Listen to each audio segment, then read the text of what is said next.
Salam Bapak Ibu Saudara yang dikasihi oleh Tuhan. Kita jumpa lagi dalam lawatan hati GKI Residen Sudirman episode 150. Kita akan merenungkan satu topik, Sola Fide.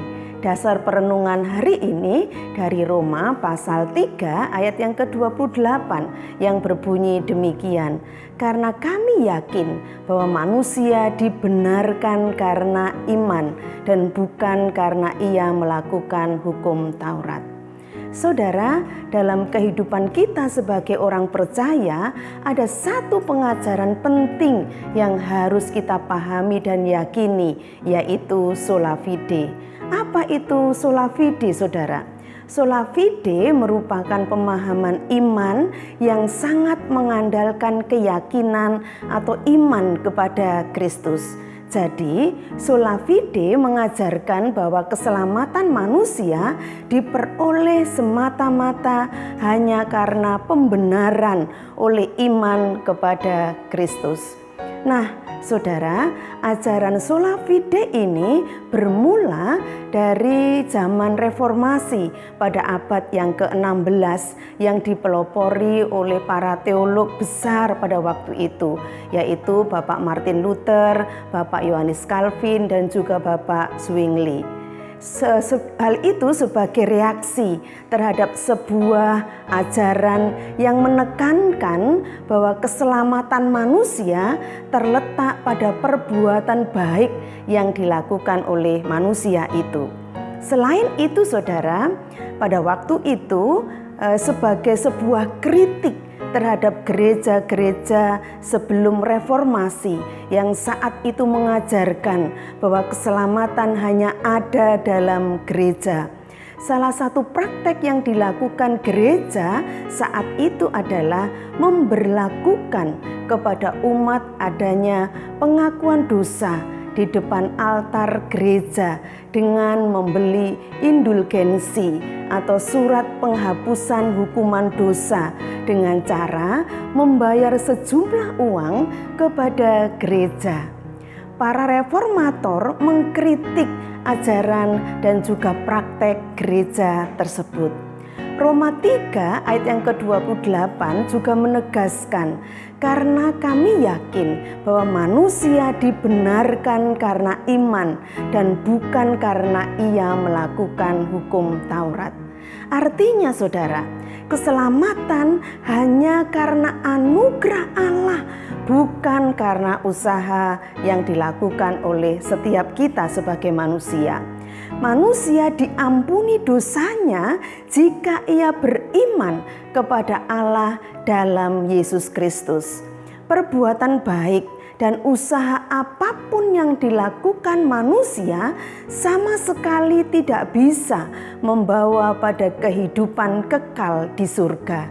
Sebab manusia telah jatuh dalam dosa, penuh kelemahan, penuh keterbatasan, dan penuh dengan ketidaksempurnaan, sehingga tidak pernah bisa membawanya sampai ke rumah Bapa di surga.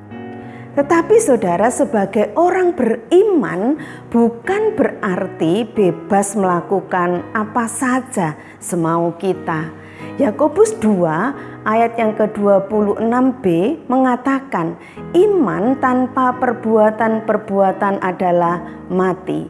Lalu untuk apa iman itu kita wujudkan dalam perbuatan? Yang pertama, saudara, sebagai rasa syukur dan hormat kita kepada Kristus yang telah memberikan anugerah keselamatan, hadiah paling berharga, harapan terbesar dalam hidup kita.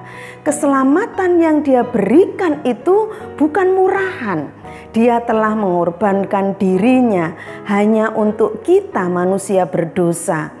Kematiannya di atas kayu salib dan kebangkitannya itu sebagai bukti bahwa Dia telah menggantikan, menebus dan mengampuni setiap kita yang beriman kepadanya. Jadi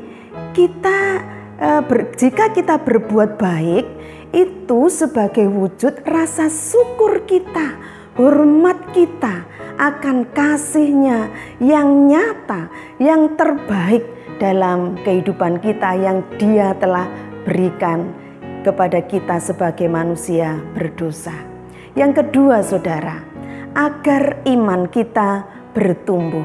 Yakobus mengatakan iman tanpa perbuatan adalah mati.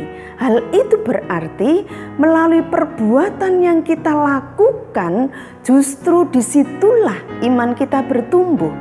Usaha dan perbuatan yang kita lakukan untuk melatih dan memperkuat iman kita kepadanya, supaya kita semakin kuat, kita semakin teguh, kita semakin kuat menghadapi tantangan dan kesulitan apapun yang terjadi dalam kehidupan keseharian hidup kita.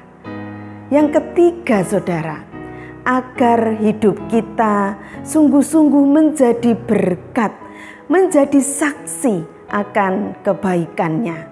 Saudara, sesungguhnya Tuhan selalu ingin melibatkan kita menjadi rekan kerja-Nya untuk menyatakan keselamatan kepada dunia ini, di tempat kita bekerja, di tengah-tengah masyarakat, di sekolah, dan juga di tengah-tengah pelayanan kita, agar orang-orang di sekitar kita boleh sungguh-sungguh melihat wujud iman kita kepadanya dan merasakan kasih Kristus melalui hidup kita, melalui kata, melalui karya, dan juga melalui sikap hidup kita. Maka kasih dan keselamatan Allah itu terpancar bagi sekitar kita. Saudara, selamat mensyukuri sola fide, anugerah keselamatan yang Dia berikan dalam iman kita kepadanya. Selamat membangun keteguhan iman kepada Kristus, dan selamat mewujudkan iman dalam perbuatan, sehingga iman kita semakin bertumbuh dan hidup kita menjadi berkat, menyatakan keselamatan bagi dunia di sekitar kita. Tuhan Yesus memberkati setiap kita. Amin.